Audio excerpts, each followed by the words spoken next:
Alam mo kung graduate ako ng ng UP Observatory.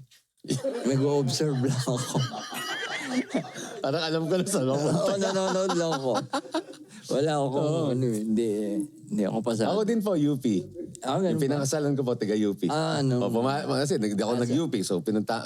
Matalino. Anong kinuha ng asawa mo? Journalism po. Journalism. Kaya madalas ako masulat sa diary niya. Napakabait talaga ng asawa ko. Ganan, yung mga sulat sa akin. Ako, dalawa kinuha ko. Mahilig ako mag-aaral ko.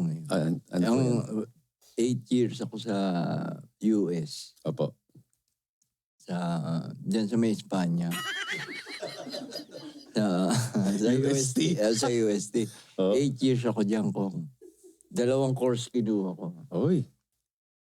First 4 years, psychology. Mm-hmm. Tapos, reverse psychology.